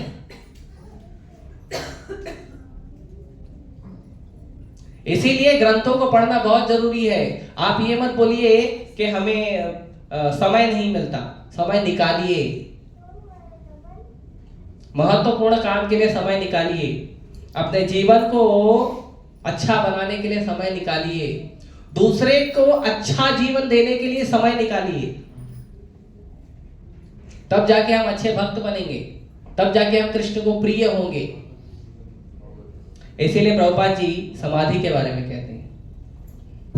कई बार लोग बोलते हैं ना भजन करेंगे बाद में समाधि ले लेंगे, है ना। प्रभुपाद जी का एक स्टेटमेंट है इंग्लिश में, कहते हैं वर्क नाउ समाधि लेटर। अभी आप सेवा करो, समाधि बाद में लेना। और प्रभुपाद जी का एक दूसरा स्टेटमेंट जिसमें प्रभुपाद जी समाधि के बारे में कहते हैं कि समाधि का असली अर्थ है इन ग्रंथों को पढ़ना और इन ग्रंथों को बांटना, वो सबसे अच्छी समाधि। क्योंकि समाधि का मतलब होता है कृष्ण में चिंतन लगना, कृष्ण का स्मरण होना। तो यदि आप ग्रंथों को पढ़ोगे तो आपको कृष्ण का स्मरण होगा, और यदि आप ग्रंथों को बांटोगे तो कृष्ण का स्मरण होगा। इससे अच्छी समाधि कहां मिलेगी। इसीलिए अभी हमारे मंदिर में रामेश्वर प्रभु है, कल उनका लेक्चर होगा, अंग्रेजी भाषा में लेक्चर होगा। आप लोग चाहिए तो YouTube पे सुन लेना, पुस्तक वितरण के ऊपर लेक्चर होगा उनका। रामेश्वर प्रभु वो हैं जो बहुत सारा पुस्तक वितरण किया था उन्होंने एक बार रिकॉर्ड बनाया था जो अभी तक टूटा नहीं है। बताओ रिकॉर्ड बताओ। उन्होंने 3 दिन में 17,100 पुस्तकें वितरण की थी, 3 दिन में। 24 घंटा पुस्तक बांटते रहते थे। वो जाते थे सड़कों पे, लोगों को बुक देते थे, लोग पैसा देते थे, और बैग का बैग भर के हर 1 घंटे में पैसा आता था और जाता था, और पुस्तक वितरण चलते रहता था, कंटिन्यू चला था। और जो स्कोर लिखने वाला था वो भी नहीं सो पा रहा था बेचारा, हर 1 घंटे में स्कोर अपडेट होता था, हर 1 घंटे में स्कोर अपडेट होता था। जब पुस्तक आप वितरण करते हैं तो आपका नाम भगवान श्री श्री राधा रासबिहारी को सुनाया जाता है कि इस भक्त ने आज पुस्तक वितरण किया है, ये बताया जाता है भगवान को। उसके पहले भगवान के पट बंद नहीं होते, हर रोज बताया जाता है। इस्कॉन के हर मंदिर में हर रोज भगवान को बताया जाता है कि भगवान आपका जो दिया हुआ ग्रंथ है, आपका जो दिया हुआ दिव्य वाणी है, उसको इस भक्त ने जाके प्रचार किया है। हर रोज भगवान को बताया जाता है। तो ये बड़ी दिव्य सेवा है, इसमें पीछे मत हटिए और प्रयास करिए। जितना आप प्रयास करते हो, तन से, मन से, धन से प्रयास करिए, वितरण करिए। हमारे मंदिर में तुला भार भी होगा। तुला भार का मतलब है आपके वजन के इतना गीता, आपके वजन के इतने जो ग्रंथ है वो आप किसी को डोनेशन में दोगे। तो आप जाके बैठ जाओ तुला पे, तुला के दूसरे तरफ आपके वजन का ग्रंथ रखा जाएगा। भगवद गीता आपके वजन का, जितना भी आपका वजन होगा उतना रखा जाएगा, और फिर उतना आपसे लक्ष्मी ली जाएगी। आपको ग्रंथ नहीं देंगे, वो ग्रंथों को हम ले जाके स्कूल्स में बांटते हैं, कॉलेजेस में बांटते हैं, अनाथालय में बांटते हैं, वृद्धाश्रम में बांटते हैं, जेलों में बांटते हैं। एक व्यक्ति आया था, गलत काम कुछ किया था, आया था पाकिस्तान से, फिर उसको जेल में बंद कर दिए। गलत काम किया तो बंद करेंगे, तो उसको जेल में बंद कर दिए। फिर उसको जेल में इस्कॉन के एक भक्त ने भगवद गीता दे दिया था। भगवद गीता पढ़ के उसका पूरा चरित्र बदल गया, और वो बोला ये गीता लेके जाके मैं पाकिस्तान में प्रचार करूंगा। कितना प्रभाव है इन ग्रंथों का। हमारे मंदिर में एक ब्रह्मचारी है, नाम नहीं बताऊंगा, सीनियर ब्रह्मचारी, वो अमेरिका में थे, पूरा जीवन से फ्रस्ट्रेट हो गए थे। और सही बात है, भौतिक संसार में जो भौतिक संसार में ज्यादा रुचि लेता है ना, ज्यादा सोचता है ना कि भौतिक संसार में मेरे को इस चीज से आनंद मिल जाएगा, उस चीज से आनंद मिल जाएगा, भक्ति के अलावा मुझे कहीं से आनंद मिल जाएगा। जो व्यक्ति ज्यादा उत्साहित रहता है ना इन चीजों के लिए, वो व्यक्ति जल्दी फ्रस्ट्रेट होता है। तो पूरा एकदम दुखी हो गए थे जीवन से, भौतिक संसार के जीवन से दुखी हो गए थे, और सड़क पर चल रहे थे। तो अमेरिका में क्या है, अभी जैसे ये पुस्तक पुरानी हो गई ना, थोड़ा सा इसमें मार्किंग आ गया है ना, तो अमेरिका में ऐसी जो चीजें है ना, थोड़ा सा कहीं मार्किंग हो गया, टूट गया, तो उसको फेंक देते हैं। तो भगवद गीता उन्होंने किसी ने लिया होगा, उसको नहीं महा तो पता, फेंक दिया होगा। तो भगवद गीता उसने कचरे में फेंक दिया था। तो कचरे में भगवद गीता फेंक दिया, और वो चल रहे थे रास्ते में, उन्होंने कचरे में गीता देखा, उन्होंने देखा ये बहुत अच्छी बुक दिख रही है, उन्होंने उठाया, पढ़ा। अब 20 साल से राधा राधेरी की सेवा कर रहे हैं। कुरेशियस हैं प्रभु जी। एक व्यक्ति सड़क पार कर रहा था, दो दोस्त थे, सड़क पार कर रहे थे। तो सड़क पार कर रहे थे तो जो डिवाइडर होता है ना, इधर से गाड़ी आ रही है, उधर से जा रही है, तो जो डिवाइडर होता है, दोनों के बीच में डिवाइडर होता है, तो उसके ऊपर भगवत गीता का एक पन्ना फटा हुआ पड़ा हुआ था। तो एक दोस्त ने देखा, ऐसे खड़े खड़े, कभी हमारी आदत है ना, चलते फिरते रास्ते में कुछ इंटरेस्टिंग दिखता है तो देख लेते हैं। तो वो ऐसे देखने लगा, उसको लगा इंटरेस्टिंग चीज है, उठाया पेपर और रख लिया जेब में, घर पे जाके पढ़ा उसको। पढ़ने के बाद वो बड़ा खुश हो गया, बोला अरे ये तो बहुत वंडरफुल नॉलेज है। तो अपने दोस्त को बताया, बोला अरे देख क्या वंडरफुल नॉलेज है। तो उसका दोस्त पूछा तेरे को पूरी बुक चाहिए? बोला हाँ चाहिए। उसका दोस्त उसको कौन जाता था, बोला चलो।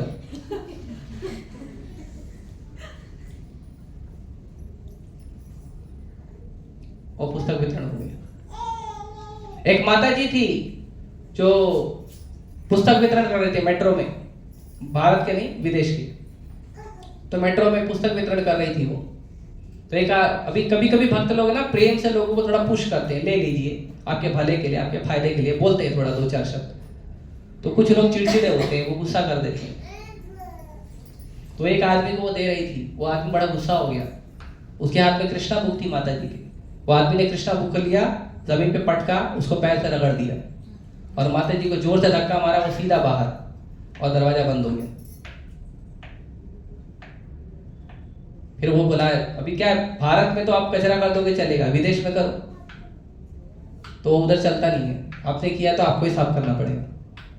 हालांकि भारत का ही कल्चर है ये, लेकिन अब धीरे धीरे भारत के लोग विदेश से आलसपना ले रहे हैं, है ना।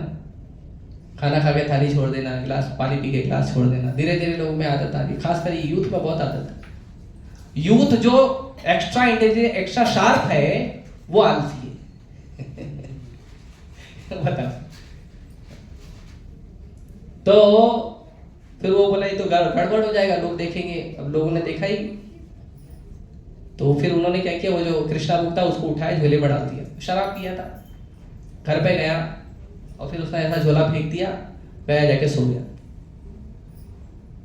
फिर उसके घर में वो काम वाली कोई थी, कोई काम वाली है, काम वाला जो भी है, तो उसने क्या किया, उसने देखा वो जो कृष्णा बुक थी, वो झोला फेंका था तो थोड़ा बाहर दिख रही थी। तो उसने देखा ये बुक थोड़ी फटी है, तो उन्होंने क्या किया, बुक को थोड़ा ठीक किया अच्छे से और अलमारी में रख दिया। अलमारी में रख दिया, फिर वो चले गए। फिर ये भी अपना काम कर रहे हैं, वो भी अपना काम कर रहे हैं। 10-12 साल के बाद ये व्यक्ति थोड़ा अपने जीवन में दुखी हो गया, रोने जैसा हो गया।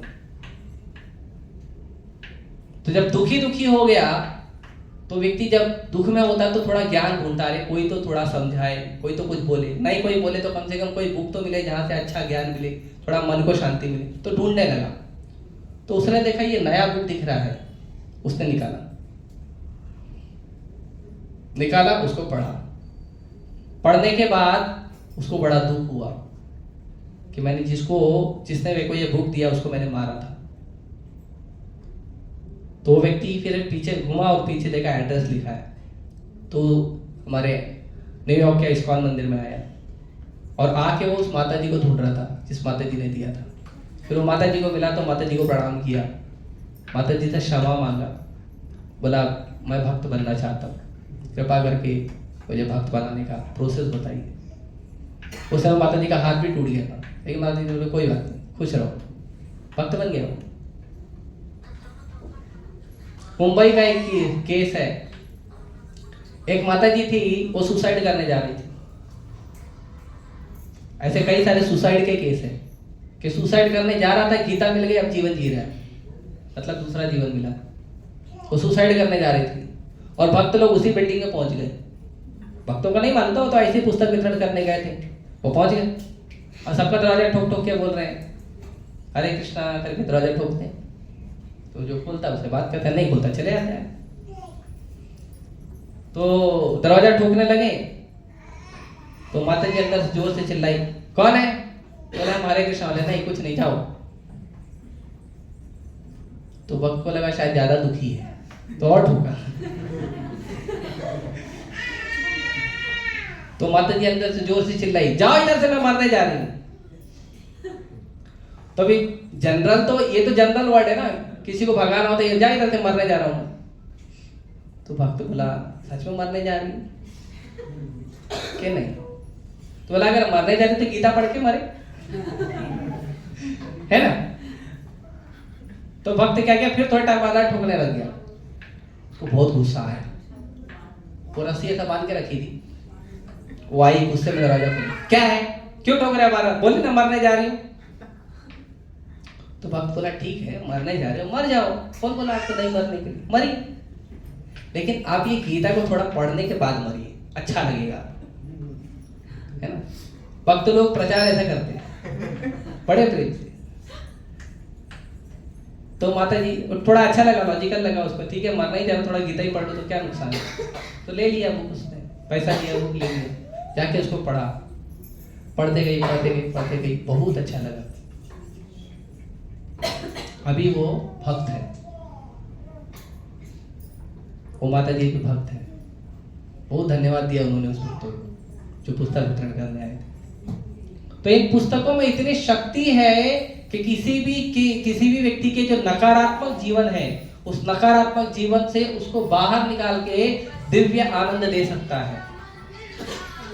इसीलिए हर व्यक्ति को प्रयास करना चाहिए कि पहले तो खुद पुस्तक पढ़े, पहला, उसके बाद प्रचार करें। तो खुद भी पढ़िए, हर रोज 5 मिनट 10 मिनट आधा घंटा 1 घंटा आप खुद भी पढ़िए, और उसके बाद आप बाहर जाकर प्रचार भी करिए। तो ये पूरा 1 महीना जो है दिसंबर का, ये भगवत गीता मैराथन के नाम से जाना जाता है। प्रभुपाद जी को एक बार कुछ भक्तों ने पूछा कि प्रभुपाद जी मैराथन का मतलब क्या होता है? तो प्रभुपाद जी ने कहा, कम खाओ, कम सो और ज्यादा प्रचार करो, है ना। जैसे शादी वगैरह होता है, शादी वगैरह का माहौल होता है तो क्या करते हैं, खाना पीना सोना तो भूल जाते हैं, काम पे ध्यान रहता है क्योंकि इंपॉर्टेंट है। तो भगवत गीता वितरण से ज्यादा इंपॉर्टेंट क्या है? इसीलिए ग्रंथों का वितरण करिए, ज्यादा से ज्यादा करिए, जितना प्रयास कर सकते हो करिए। मेरे कुछ मित्र हैं, अभी कुछ दिन पहले 2 हफ्ते पहले एक मित्र आया था मेरा, तो उसका इसका स्टेशनरी का दुकान है, पुस्तकें पेन पेंसिल ये सब बेचते हैं। तो वो हर साल मुझे बोलते हैं कि प्रभु जी आप मुझे कुछ गीता दे देना, मैं बांटूंगा। तो हर साल वो गीता ले लेते हैं, अपने दुकान में एक जगह पे लगा देते हैं, और जो आता है अभी कुछ सामान लेने आया, जिसको इंटरेस्ट है गीता ले लेता, वो चलते फिरते लोगों को बताते भी रहता। भक्त नहीं है, भक्ति नहीं करता, लेकिन गीता वितरण कर रहा है। तो ये जरूरी नहीं है कि भगवद गीता वितरण करने के लिए आप भक्त हो ना हो, वो जरूरी नहीं है, लेकिन अच्छा है कि अगर आप पढ़ोगे तो करोगे तो अच्छा है। नहीं तो अगर आप गीता बांटोगे, कोई पूछेगा इसमें क्या लेना, बहुत अच्छा, बहुत अच्छा, अरे बहुत अच्छा क्या है, नहीं बहुत अच्छा, तो ठीक है पहले तू तो पढ़ ले। प्रभुपाद जी एक बार पुस्तक वितरण हो रहा था, प्रभुपाद जी गाड़ी से गए, प्रभुपाद जी ने कांच नीचे किया, प्रभुपाद जी ने बुलाया भक्तों को जो वितरण कर रहे थे। 2 माता जी आई, तो माता जी बोली बुक ले लो, बुक बहुत अच्छा बुक है। प्रभुपाद जी ने बोला ये बुक में क्या लिखा है? तो बोले बहुत अच्छा लिखा है, हमारे गुरु महाराज ने लिखा, बहुत अच्छा लिखा है। तो कौन है तुम्हारा गुरु? बोलते मेरे गुरु प्रभुपाद। प्रभुपाद जी को बोल रहे थे, अब देखा नहीं था विदेशों में, क्या है ना, प्रभुपाद जी को देखा भी नहीं था, कई बार ऐसा भी परिस्थिति थी, पुस्तक पहुंच गई थी, प्रभुपाद जी नहीं पहुंचे थे, तो देखा ही नहीं था। तो नहीं, हमारे गुरु प्रभुपाद जी ने थे। प्रभुपाद जी ने, मैं प्रभुपाद हूं। फिर प्रभुपाद जी मंदिर गए और फिर सबको बोले ये गलत बात है, आपको कोई पूछ रहा है इसमें क्या लिखा, तो आपको बताने आना चाहिए, कुछ तो बताने आना चाहिए। तो कब आएगा? जब आप पढ़ोगे। तो ये बहुत महत्वपूर्ण है। एक बार प्रभुपाद जी गए थे साउथ अफ्रीका में, प्रभुपाद जी पहली बार गए थे। पहली बार जब प्रभुपाद जी गए और वहां पे प्रभुपाद जी प्लेन से उतरे, तो जैसे ही उतरे वहां पे एक व्यक्ति 50 बच्चों को लेके जोर जोर से कीर्तन कर रहा है, प्रभुपाद जी का वेलकम कर रहा है। प्रभुपाद जी आश्चर्यचकित हो गए, कभी आया नहीं मैं इधर, किसी भक्त को भेजा नहीं मैं प्रचार करने के लिए, यहाँ पे प्रचार कैसे हो गया? कैसे प्रचार हो गया यहाँ पे, कैसे इतने सारे भक्त बन गए। तो जो व्यक्ति लीडर था उसको बोला इधर आओ, कैसे प्रचार हो गया इधर, आपको कैसे पता ये इस्कॉन के बारे में ये सब। तो उसने कहा एक बार मैं अमेरिका में गया था, अमेरिका के एयरपोर्ट में मुझे गीता मिली थी, भगवत गीता, और उसको मैं लेकर वहां से फिर उसके बाद यहाँ पे आया और यहाँ में एक स्कूल चलाता हूँ। तो मैंने क्या किया, मैंने इस ज्ञान को लिया, मुझे अच्छा लगा, मैं 16 माला जप करता हूँ, आपका फोटो रख के पूजा करता हूँ, और फिर मैंने अपने बच्चों को भी ये ज्ञान दिया। सब मेरे बच्चे हैं जो भगवद गीता का पालन करते हैं, जप करते हैं और अच्छे भक्त बनते हैं। तो जो गुरु है या जो साधु है, साधु की सेवा दो प्रकार से होती है, एक है वपु, दूसरी है वाणी। वपु जो शरीर होता है वो कुछ समय के लिए होता है, कुछ समय के लिए साथ देता है, 10 साल 20 साल 50 साल 100 साल, उतने समय के लिए होता है। भगवान भी जब आते हैं तो कुछ छोटे समय के लिए आते हैं, भगवान अपना मिशन पूरा करने आते हैं, मिशन पूरा करके चले जाते हैं। तो भगवान की जो शरीर की जो सेवा है वो कुछ ही समय के लिए होगी, भक्तों के शरीर की सेवा कुछ ही समय के लिए होगी, लेकिन उनकी जो वाणी है उसकी सेवा अनंत काल तक चलते रहती है। इसके लिए भगवत गीता है, ये जो ग्रंथ है इस्कॉन में मिल रहे हैं, ये वाणी है, भगवान की वाणी है, ये प्रभुपाद जी की वाणी है, आचार्यों की वाणी है, आचार्यों की टीकाएं हैं, जिससे हर व्यक्ति का जीवन सुधर सकता है, ये गारंटी है। जो भी व्यक्ति इन ग्रंथों को सीरियसली अपने जीवन में लेगा उसका जीवन आनंदमय हो जाएगा, ये गारंटी है। तो लोगों के जीवन में आनंद पहुंचाने का डिस्ट्रीब्यूटर बनिए और लोगों के जीवन में आनंद पहुंचाइए, इसका आप प्रयास करिए। आप में से जिनको भी पुस्तकें चाहिए, गीता चाहिए, आप मुझसे संपर्क कर सकते हैं, आप मंदिर आइए, डायरेक्ट मुझसे मिलिए, मैं आपको जितना जो भी ग्रंथ चाहिए, जितना चाहिए दे दूंगा। आप ले जाइए, जो भी आपकी क्षमता है, 5 गीता 10 गीता 100 गीता 200 गीता 500 गीता ले जाइए, बांटिए, ठीक है। और फिर उसका वितरण करके आपका नाम जो है राधा रास बिहारी को बताया जाएगा। राधा रास बिहारी सुनेंगे मेरे भक्त ने पुस्तक वितरण किया, ठीक है। तो कृपया प्रभुपाद जी के ग्रंथों का वितरण करिए। हरे कृष्णा कृष्णा कृष्णा हरे हरे राम राम राम हरे। श्री प्रभुपाद के जय, श्री प्रभुपाद बुक डिस्ट्रीब्यूशन के जय। यस, किसी का कोई प्रश्न है तो बताइए, ऐसा समय हो गया, एक प्रश्न ले सकता हूँ।